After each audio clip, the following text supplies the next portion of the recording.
Disclaimer: Jammu Kashmir TV is a voice of voiceless, believing in complete freedom of expression, however making it clear that ASBI Institute are not responsible for conversation or words used in any of the shows.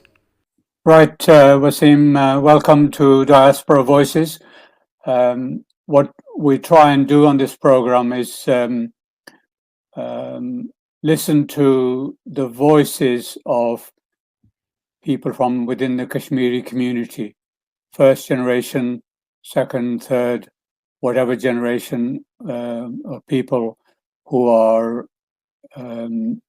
away from Azad Kashmir and have a story to tell, and yours is an interesting story. I would like to take this opportunity to thank you, welcome you to the program, and for your time and for willing to share. So, just introduce yourself. Karamat, first and foremost, thank you for having me on this program. I've watched some of the programs. I take an interest in what the work that you do, both on this program and others, and it's a privilege for me to be joining you. So I'm Waseem Zaffar.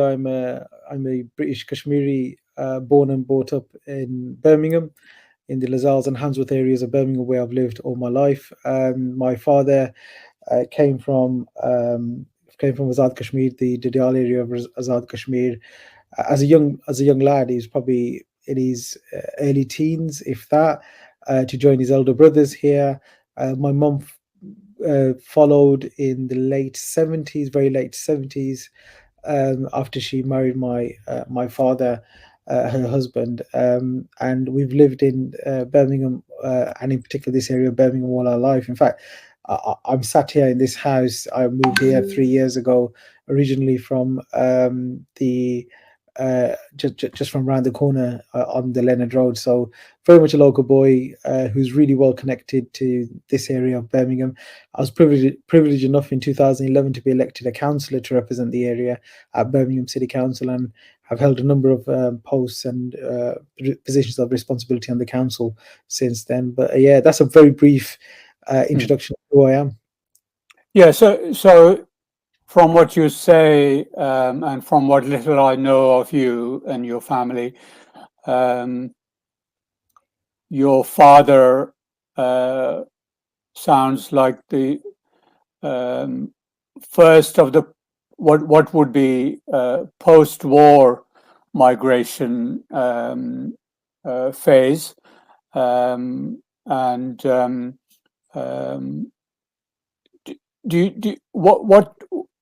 what do you know about his migration story? How he got here? So my father's elder brothers, 3 elder brothers were here: Jumshed Khan, Raja Khan, and Taj Khan, and he came along to join them. And my other uncle often refers to dropping him off in Islamabad for him to go to Karachi, and via Karachi to come to come to the UK. And there was always that big risk that these young boys could get lost in Karachi. So they were never sure that they were going to reach their desired destination. But he came here, as I said, as a relatively young, 11, 12 years of age, and went to school, did a little bit of school, but then got involved and worked with his elder brothers in the family businesses, and then later started to do other work. So it's a typical story. The story of my father is a story of thousands of other migrants from South Asia, particularly from the Kashmir area. But you were born here in Birmingham in the early 80s, educated here, you live here, you work here, you're a politician here, as a Kashmiri. What does that mean for your identity? So as I said, I was in 1981. I was born in Birmingham, and I'm the eldest of my siblings. I've got 4 younger sisters, and I think from a very, very early age, I've had a strong sense of connection to my family's roots. I visited Kashmir from a very, very early age, and was got really well connected with people there and with the place from an early age. And I now talk about my multiple identities. My multiple identities being I'm British. I'm incredibly proud to be British. I'm incredibly proud to be English. I'm the proudest Brummie there is. This city has given me and my family so much, and I'm really well connected to the city. I understand the Birmingham story. I've done some amazing work as a public servant in this city too. I'm equally proud to be a practicing Muslim. Faith is really important to me. And I'm equally proud of my origin, my Kashmiri origin. And I spend a lot of time learning about my family's journey from poverty, from very difficult times in our village in Thobjagir in Dadial to where we are today. So it was, real humble beginnings, real tough times. My father, as a child, worked away, anything and everything just to put, along with his other siblings and other family members to earn to eat. And I will never ever forget the sacrifices and the struggles that they faced to enable us to today live in much better circumstances. So it's all I'm very, very comfortable with my multiple identities, and I think that makes me a stronger person. Understanding who I am, and I never shy away from the fact that I am of Kashmiri origin. In fact, I speak about it very, very proudly. I also talk about the struggles of the people of Kashmir, the challenges of the Kashmir issue, and that is part of my politics. In fact, that's more important than my politics here, because that is something where my sort of grounding in community activism was formed on the issue of Kashmir, and I still work every day of the week in trying to help my brothers and sisters who are suffering across the other side of the world. So, yeah, I feel a real strong sense of connection with where I live today, where my family came from, and where we're going. And my friend, Professor Carl Chin, who's a major historian in Birmingham, he often talks about you can't move forward without understanding your past. And I feel really comfortable that I've learned about my past, I've learned about my family, I've learned about the roots, and I've still got a lot more to learn. And I'm looking forward to next week where I'll be, inshallah, in Kashmir, learning more about my family's history.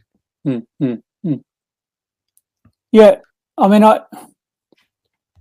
I'm first generation Kashmiri, and obviously born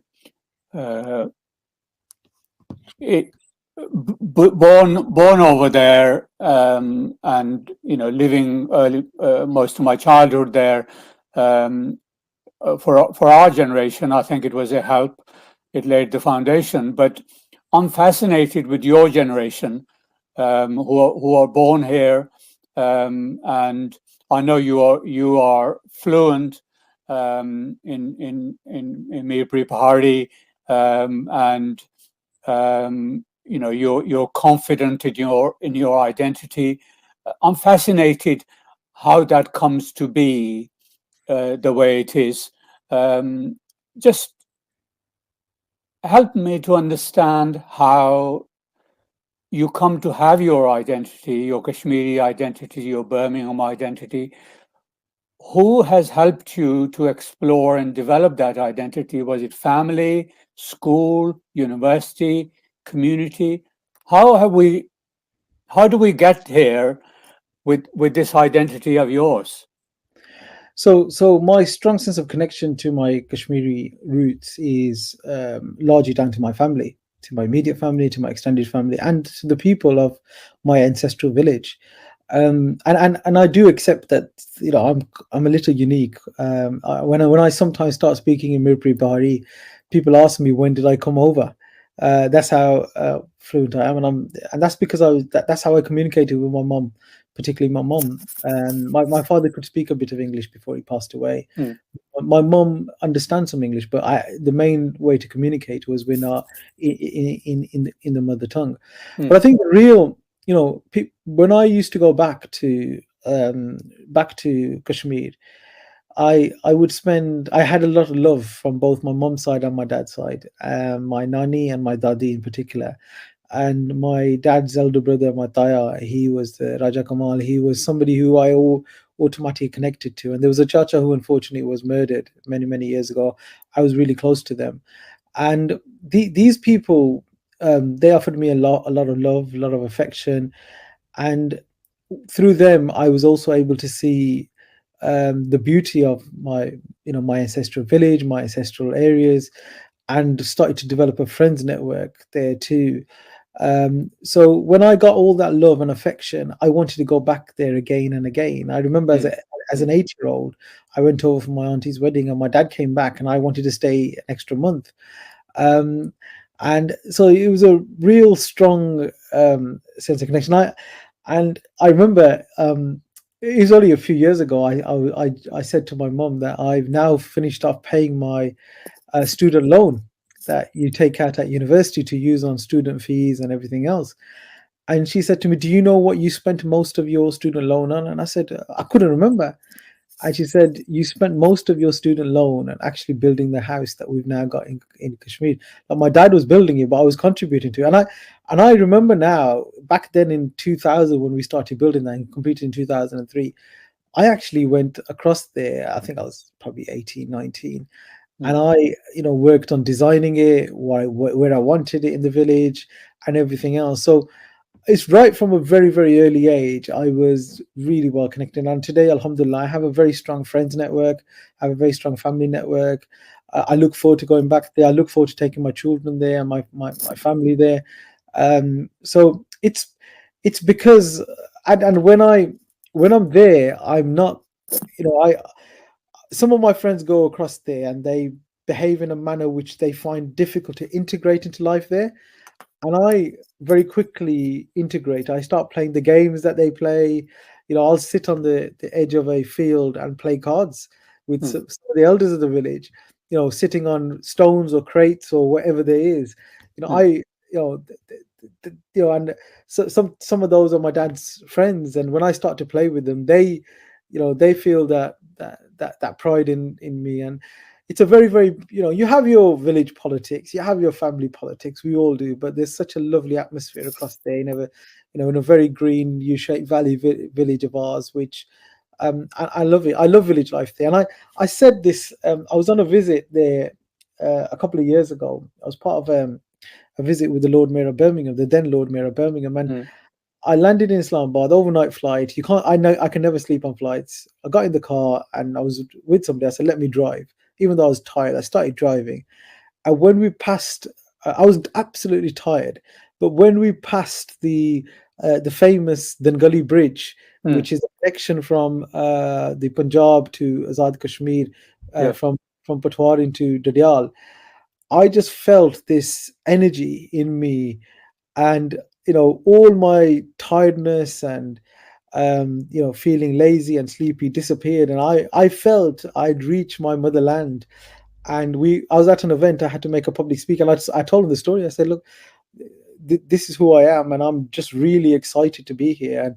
And despite the fact I've not probably slept for the last 36 hours, I'm here. And I can't wait for the next 2.5 miles to get back into my village and meet my people." And that's, and I know, it is quite unique, but I'm speaking to you with a sense of excitement because I'm going in the next few days, and I'm really looking forward to it. So it is important to me. And I it's who I am. It's where my roots are. It's where my dad came from, my grandparents came from, my forefathers came from, and I can never forget that. I can never forget who they are. And it's very much, I feel very home here in Birmingham, but I also feel at home when I'm in Kashmir. Yes.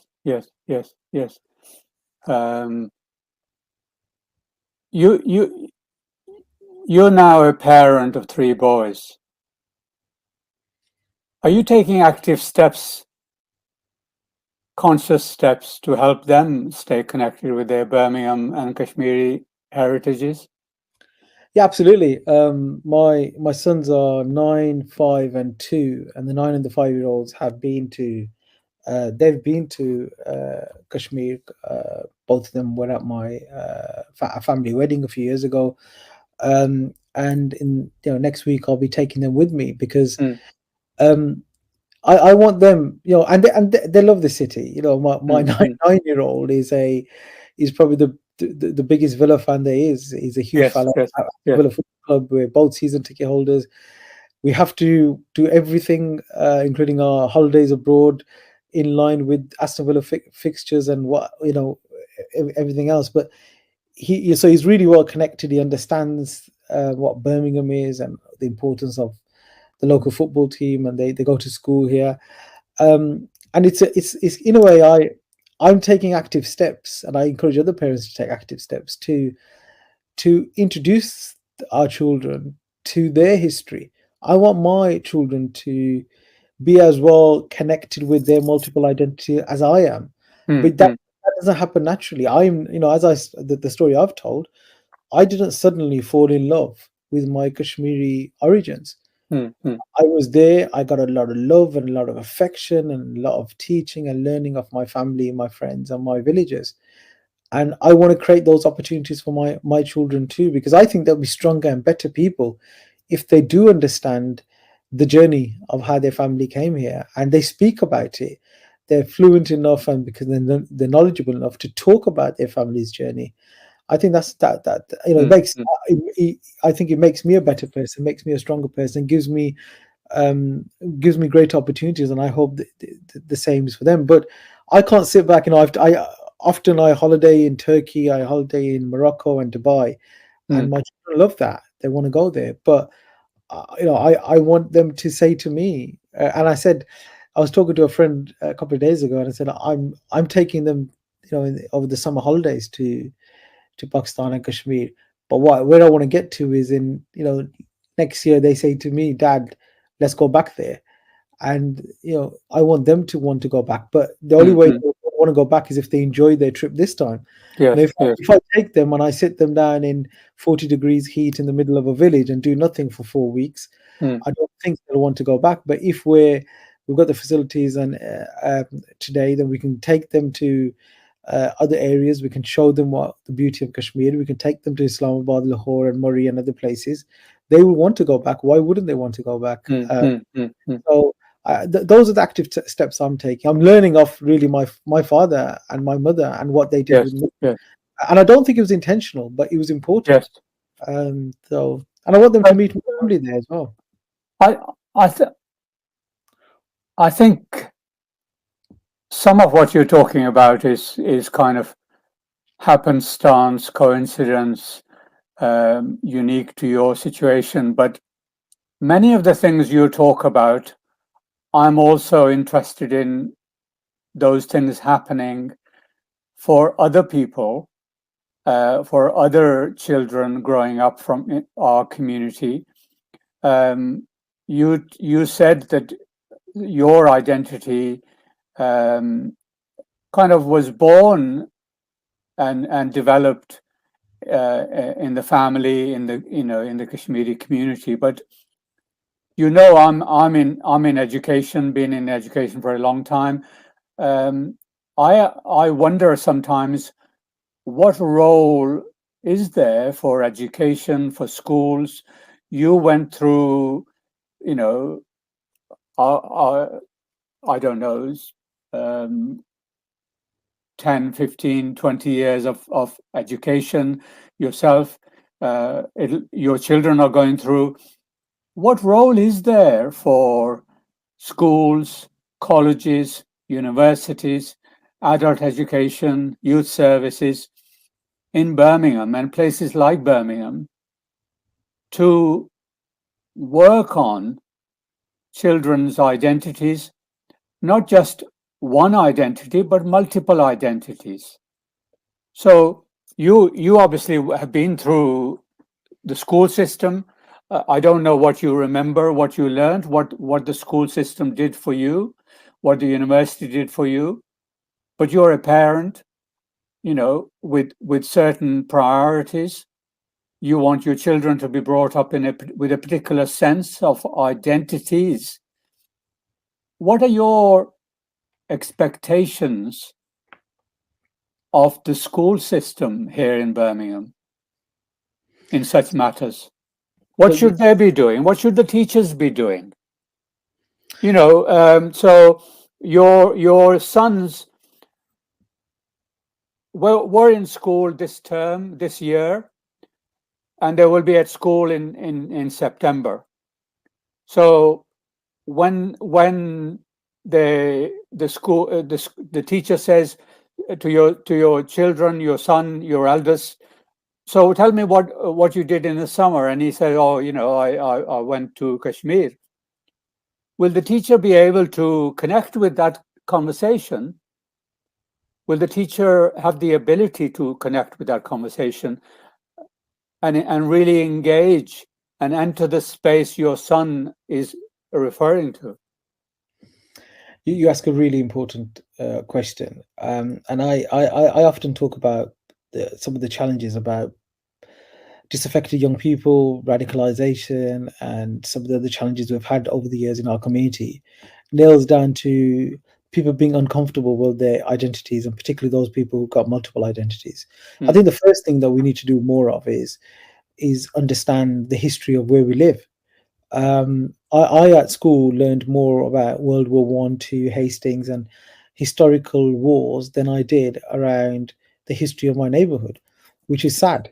And the history of my neighborhood is amazing. The Industrial Revolution was started in Handsworth and Lascelles, and I've done a lot of work with friends around the history of our community. You know, who walked the streets of Lascelles and Handsworth many years ago, 100 years ago, compared, in comparison to who walks, what sort of communities live here today. And we've learned a lot. We've learned some fascinating facts about the history of our neighborhood. I also founded the Birmingham Heritage Week, and that was largely around celebrating the Birmingham story, the history of our city, how communities have come, gone, and stayed in this neighborhood, in this city, in this amazing city of 170 different nationalities amongst 1.1 million people. It's quite unique. It's a melting pot of multiculturalism. And let's get people talking about those journeys. Let's get people talking about the history of those communities when the first generation Kashmiris or the Sylhetis or the Yemenis came here, or those that came through the Windrush generation, those that came from the Punjab, whether it's Pakistan or India. Let's capture those stories because they're amazing stories, and let's get people talking about them. And then I think it's really important that people utilize those stories around those first generation migrants to start to understand why our forefathers came here, the journey they took, the decision they took, how they started to help rebuild this country particularly after the Second World War, and then today are playing their children and their children's children are playing leading roles in all walks of life.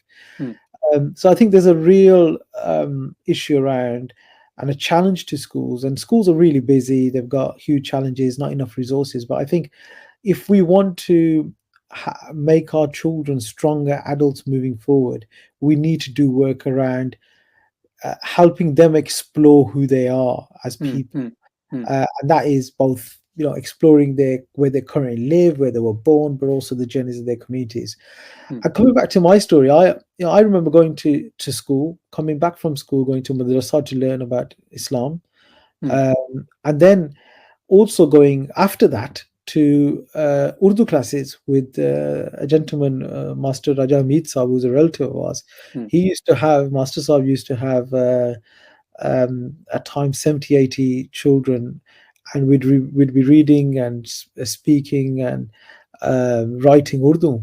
And along that, you start to learn not just the language, but about the culture as well. So it was challenging, if you think about it, a 9-10-year-old boy going to school, then going to Islamic studies, then going to Urdu. And before you know it, when you get home, in the winter, it's already dark once you finish your studies. So there's a lot of work, but I think that it does, we are now seeing the fruit of those decisions from our parents. But again, the other final thing I'll say on this question is, there's an important role for schools and other education establishments, formal and informal. But the most important role is the family. What happens in the house? I remember, and I know you've written an amazing book around this, but I remember the tapes, the tape stories. I remember sitting around a room with my mum and my sisters and listening to my grandmothers record tapes and send over the tapes, and then we'd finish listening to them, and then we'd start to record over them back the responses, and everyone would be expected to speak and say hello. This was before WhatsApp was in existence, and telephoning was cheap because it cost you an arm and a leg back in those days to make a call to Pakistan. So hours and hours of tapes were those taped letters were sent. I also remember people in my extended family coming to my mum and asking her to write letters to their relatives. There's this blue airmail sort of Yes. Yes. envelope. It was an envelope and a thing you could write on. And my Mm. mum would write for them because she was very fluent at writing. Mm. So she'd write for them, and then they'd come back a few weeks later when they had the response and ask my mum to read it, because many of the community were illiterate in Urdu, but that's how they'd Mm. communicate. And I think there was those. It was just so the whole cultural understanding. Yes. Yes. There's a lot of work around food that takes place, and food is important, but just having that cultural upbringing where you can freely and fondly talk about different cultures and upbringings. And I think Yes. educating your children through that is important too. I love the way my children communicate with my mum. They speak in English. Mum responds in Mirpuri. Both of them understand each other. And now my boys, they're starting to speak a bit of Mirpuri, Mm. and it's so funny the way they speak it, because they get the genders wrong. They're on a learning curve. Yes. Uh, Yes. this is part of the learning, and hopefully one day they'll be able to speak fluent Mirpuri. And if they do, it's all down to their grandmother, my mother, because Yes. that's how they communicate. So I Mm. think there's a lot of learning at home that takes place, and I think it's important for us. The conversation I'm having with you, many people ask, why is it important for the British Kashmiri community who are living here, well established here, breaking through glass ceilings, achieving so much? Why is it important that they do have that cultural sense of understanding? It's because it makes us stronger people. Mm. Mm. Having a strong understanding, I think, adds opportunities, and it makes us, gives us something extra to add to the many dimensions that we already have. Yes. Yeah. Yeah. Yeah. Thank you. Let's talk about your political role. You mentioned you're a cabinet member. How Was a cabinet member. was okay? But you of all the time I've known of you, known you, you've been active in Birmingham politics, and in various roles. And how did all that get started? So it was whilst I was at college and more at university, I started to get involved as a volunteer coaching cricket and football. I loved my cricket. I played decent cricket as a young man, and I was always fond of football, always fond of Aston Villa Football Club, and then went on to work as a sort of a sessional youth worker for the council, predominantly cricket and football coaching. And then from there, got to know some of the local politicians, and got my sort of casual community work became more formal community work. And I started, when I left university, there was a full-time role for me waiting in an organization, third sector organization that I'd set up. And I'd always been politically active. And I remember leafleting for the Labour Party at the age of 8 years of age, because my father's friend Saeed Abdi, a Yemeni councillor, lived up right opposite us, and he'd give me leaflets to deliver. He'd call me Gaffer. I'd deliver these leaflets, and in exchange I'd get a sticker and some balloons and stuff. So I joined the Labour Party at the age of 15. I was recruited by members of my family. I also became very active with on the Kashmir issue and with Kashmiri politics too. I have a strong friends network who are involved in Kashmiri politics, both in Kashmir and here. And then one thing led to another. In 2011, I was selected by the Labour Party to stand as a candidate in what was then the Lazars and East Handsworth ward. It was a big award than I've got now. We have 3 councillors for that award. And for the last 13 years, I've had the privilege and honour to serve on Birmingham City Council. And during that time, I've held some very important roles. I've been cabinet member for transport and environment for 4 years. I've been cabinet member for equalities for a year. I've been chairs of the scrutiny committee for 4 years. I've led on some very interesting, important, controversial projects such as the Clean Air Zone and many major highway and environmental changes to Birmingham. So it's been a huge privilege to have such an important role in Birmingham politics for the last 13 years. And I wake up every morning really eager to make changes because we live in one of the most unequal cities in this country, Yes. for deprivation and inequalities. I represent the third most deprived neighborhood in the city. Mm, And I'll just give you one inequality fact that really makes me angry, and that is that if you live in Handsworth or Lozells, you're likely to live 9 years less than if you live in leafy Sutton Coldfield, okay. 3 miles away. So just Yes. across 3 miles of traveling in this city, you lose or gain depending which way you travel 9 years Yes. of Yes. life. That level of disparity, that level of inequality, that level of inequity is something that we have to address. And now that we've got a Labour government, a Labour mayor, and a Labour council, I hope that we can start to see the right levels of investment and policies brought forward nationally, regionally, and locally that can start to address some of those huge inequalities and deprivation that's been in existence for a long time. Yeah, I mean, I think you'll be familiar with one of my books was called Dear Birmingham, where I try to draw attention to the Pakistani Kashmiri community, many of whom live in the kind of wards you're talking about, where they're disadvantaged by social class, race, ethnicity, religion, but also where they happen to be living. They miss out on the green spaces. Their area is usually generally more polluted, and probably less clean air. I think some of these areas need positive action. They need more. They don't need equality. They need more resources because of their disadvantage. They need compensatory steps being taken. Can you relate to what I'm talking about? Absolutely. I talk about equity a lot. I talk about equity more than equality. And look, in Lozells, during the pandemic, particularly in the first phase, I would wake up every morning knowing that somebody's died from within our neighborhood. We're the most densely populated neighborhood there is in Birmingham. Most of the employment that we've got is very hand to mouth. Taxi workers, people working in takeaways and restaurants, people working in shops.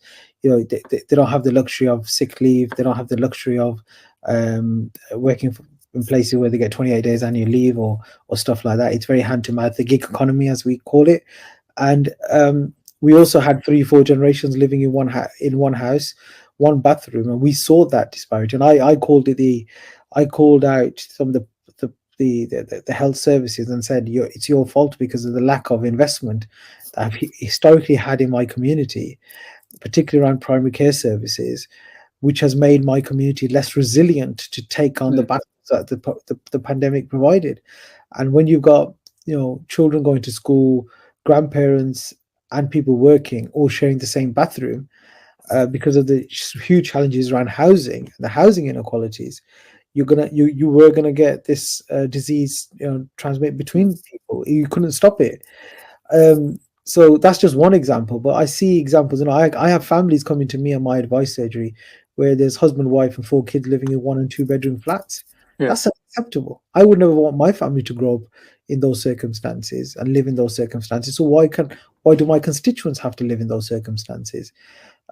Youth unemployment in Lozells has been the highest since I was born. Why?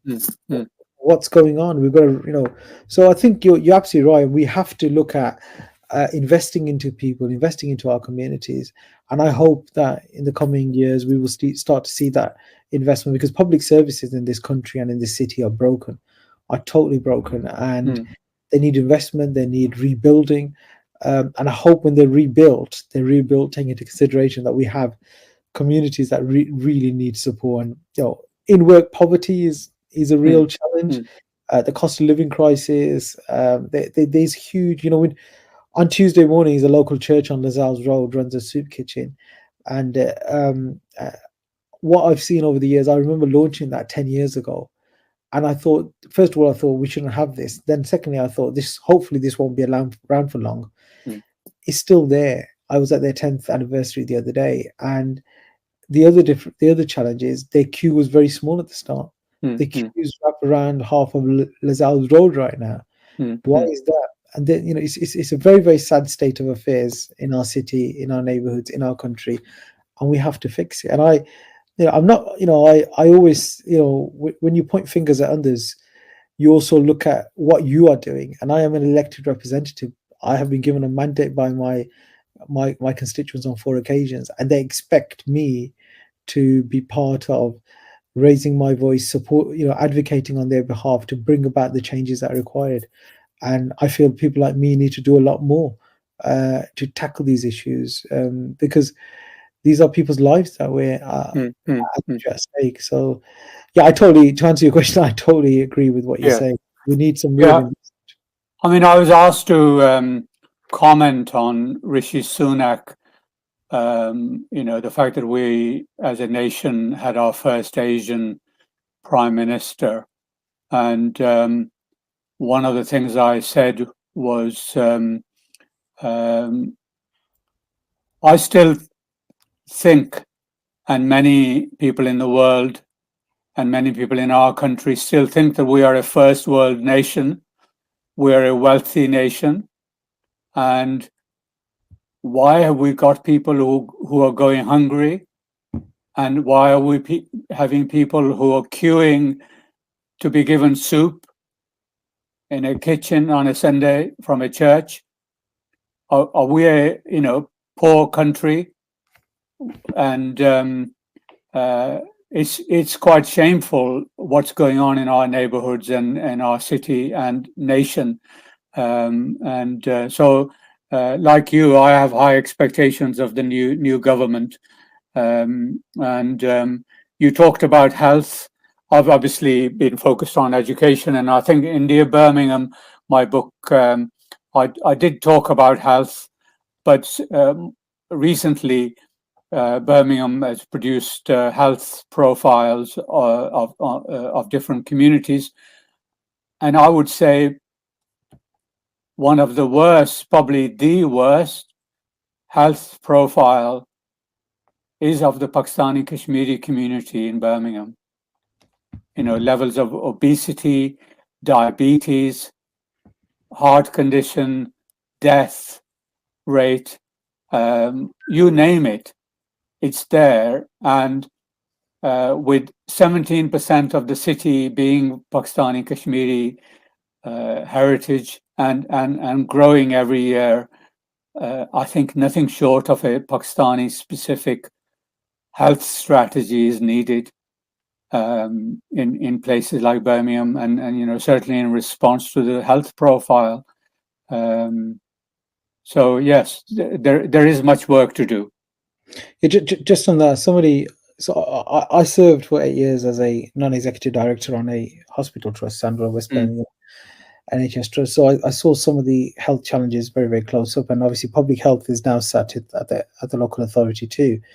I'm a type 2 diabetic. I've been a diabetic since the early 20s. My mom's a diabetic. My late father was a diabetic. If you go to East Birmingham, where you got large pockets of Kashmiri and Pakistani communities, every second house you'll come across somebody who's a diabetic.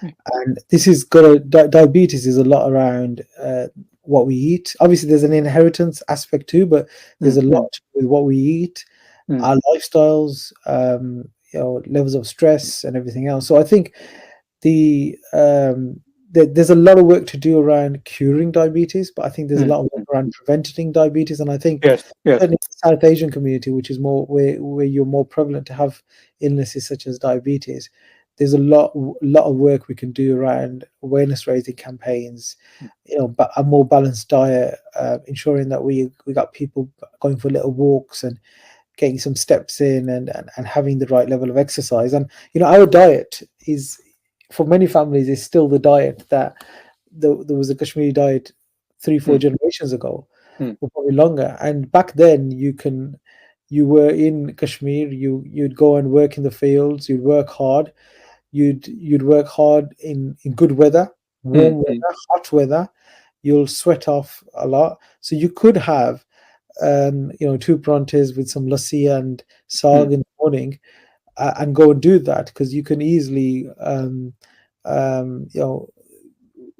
sweat it off. Yes, burn it off. But whereas now if you're having two parathe, lassi and saag, or even makkani roti, which is my mom's favorite, Yeah. you're then going to struggle to if you sat at a desk working away, or if you're lying there in front of the telly, you're going to struggle to burn that off. So I think we need to look at just, I'm not saying stop eating parathe and saag, but I'm just saying that we just need to understand that we've got to have a more balanced diet. We've got a very carbohydrate heavy diet. I remember when going on a carb-free diet myself, and it's very, very difficult because whichever house you go to, they either serve you chapatis or rice, or and these are very carb heavy diets. So yes. I think, and I'm, we need some more. It's very simple interventions, not very difficult. We just need some awareness raising and some specific focus on the challenges that exist within communities. But up until now, there has been some good examples of this work, but we need a stronger and more resources put into these sort of campaigns. Yes. But that starts with an acceptance that actually broad brush approaches don't work, and communities live their lives according to their culture, their heritage, their particular ways, and that has to be the where you start to influence people, work with people, develop strategies that are particular to particular communities on health, education, just a range of services in the Birmingham community. Going back to your particular focus, one of the things I know you've done is you're a founder member of the Clean Air Justice Network. What does that network aim to achieve? So before I talk about the network, I need to talk to you about my clean air journey, which is a very controversial. Okay. Yes. That's quite an unpopular journey that I took. So when I was appointed cabinet member for transport and environment, one of the challenges in front of me was introducing the clean air zone in Birmingham. And obviously it was a very, very difficult policy. It's the hardest thing I've ever done. And I really started to learn more about it. And I started to realize how air pollution impacts on communities disproportionately. And the biggest impact of air pollution in urban places such as Birmingham is on the poorest, on white working class communities, and also black and ethnic minority communities. Yet we've got to get to legal, and we were operating at illegal levels of air pollution according to what legislation in this country and in Europe indicates. So we had to introduce the clean air zone. I had massive opposition from our taxi community, who I still meet, who are still not happy with it. But we've reduced air pollution in our city. We've improved the air quality, and ultimately, when you improve air quality, you make dents to the unfortunate stat that 1,000 people in our city die prematurely every year because of air pollution, and thousands of people, particularly young children, they gain illnesses such as asthma because of air pollution. So when I left the cabinet in May 22, I spoke to some like-minded friends and said, this is a very, very important piece of work. Sadiq Khan, the Mayor of London, has not just driven this agenda in London, but he's been an international leader working on tackling air pollution and the impacts of air pollution. So I spoke to people that work very closely with him, and we decided to set up something called the Clean Air Justice Network. And in fact, this morning, I've been meeting with partners to set up the Birmingham Healthy Air Coalition, which is a network that will link into the national sort of structure. And it brings people together to talk about the challenges around air pollution, what interventions we need to make, what education and awareness we need to create, how we use some of the research that universities and other academic partners have gathered, and ultimately create a safer environment so our children and our children's children in years to come can breathe cleaner air, and less of them suffer with asthma and other illnesses, diabetes, dementia, strokes, all sorts of heart illnesses. They're all linked to air pollution, and we want people to live longer, better quality lives. And tackling the challenges around air pollution would definitely help that. Yeah, good. In terms of politics, I got quite excited. I think a couple of years ago, maybe last year, you came within a couple of votes to close to leading and becoming leader of the council, leader of the Labour Party. You're obviously a local politician, but have you, considered becoming a national politician, becoming an MP? So mom, I get asked this question all the time, and first of all, just on the leadership, I put forward myself to lead the Labour Party in Birmingham, and it was a huge step to take. Birmingham's had in its entire history leaders from the white community. There was never been a non-white person to lead Birmingham, and I was very humble with the support that I got. I came within 2 votes of winning the election. But it's politics, you win some, you lose some, and so it was a very interesting period of my life. Yes. And I'm very privileged to be the councillor for Lascelles. I've got a mandate until May 26. I'll continue to work hard every day of the week for the residents of Lascelles. In terms of national politics, I've got a lot of friends who are members of Parliament. I've got a lot of friends who've just been elected, and some of them re-elected back to Parliament. They have very, very important roles to play. And I'm like I said, I'm really, really focused on doing the best for the community in Lascelles at this moment of time.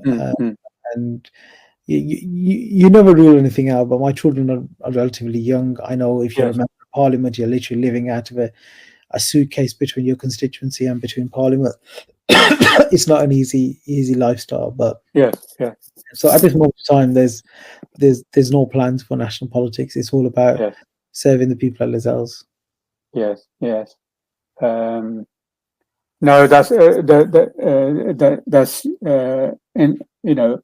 that it's good to hear that for now, but I think you're young enough, and there's plenty of time ahead, hopefully, for you to go on making an impact. You wrote something very interesting, I thought, a little while ago. You were talking about in a blog. It went along the lines of Labour is right to embrace the Union Jack. It isn't the property of the far right. I remember there was probably a question time with Robin Day, or a program like that, and I remember Claire Short MP, who used to represent Ladywood, saying the same thing many years ago. So yes, there are some interesting issues on the national political scene that need to be considered, and I think we just had a change of government. There are many of these issues. I'm sure they're exploring, and certainly, in relation to you, you'll be familiar with the Birmingham Race Impact Group that I'm active in, and in that organization, we talk about passing the baton to the next generation, and that's usually in a 4x4 race, and usually it takes more than one person who is competent. So it's not just a question of passing the baton to somebody, but actually somebody needs to be there who's competent to grab the baton and run with it. And I'm your father's generation, so first generation post-war migrant from our community, and I've settled in Birmingham 54 years, and it gives me a lot of hope when I meet you, because I walk away and thinking, when my time comes to pass the baton, there is at least one competent person to hand it over to. So thank you for what you do and what you've done and what you will do, no doubt, in the future. Just to thank you for those kind words. Just on the flag first, and then I'll come to your latter points. Yeah. I think too often the British flag is associated with far right extremists. I've talked to you about very proudly and very fondly talked to you about how well connected I am to my roots, but I'm very patriotic. I'm a very patriotic British and an Englishman too. I love this country. And this is my country, and this is where I was born. This was brought up. This is where me and my family's future lies. I've been a victim of some real far right abuse. I had some of the biggest far right leaders, including Tommy Robinson, Paul Goulding, Jada Francis is a bit of a revert now. She's left the far right, and I started to understand more about communities. But literally had a van, a minibus full of thugs land not outside my office, not outside the council house, but in my personal family home. And they came to attack me because I've always been at the face of opposition to far right activity in my city, because I will not let them divide our communities on their agenda. And they left a British flag. They left a British flag in my garden. Okay. I've kept that British flag because that flag doesn't belong to them. It belongs to people like me, you, and other Brits who are proud of British values, who are proud of the freedom of speech and the equality and freedom that we get in this great country and the rule of law in this country. So I think when Keir Starmer and the Labour Party decided to use the British flag and put it on their membership card of the party and put it on all the formal communication the party was putting out, that was basically telling those people who seek to divide our communities that we're no longer going to allow that, and we're going to unite behind the British flag because it's our flag. So I absolutely support that. There were some comments that the British flag might offend ethnic minority communities. Absolutely not. That we feel proud, and there were surveys done actually, and of who feels more patriotic, and surveys quite clearly convey that ethnic minorities are more patriotic in this country than actually communities that have been here for generations and generations. So that's important. The point you make about passing the baton on, look, our forefathers came to this country with nothing. They faced racism. They faced huge challenges. They worked hard, 2 jobs, 3 jobs, living in some of the worst conditions. 20 people sharing one house was not uncommon. No access to halal food. No real family networks. No real friends networks. And look at the community today. The reason the community is in such large numbers, thriving. We've just had Shamana Mahmood appointed the Justice Secretary. We've had Kashmiri members of Parliament. We've got Kashmiri doctors, Kashmiri lawyers. We've got Kashmiri academics. That is all down to our forefathers. 99% of the credit needs to go to them, and their sacrifices and how they struggled but broke through glass ceilings for us to then stand on their shoulders and succeed. So we can never ever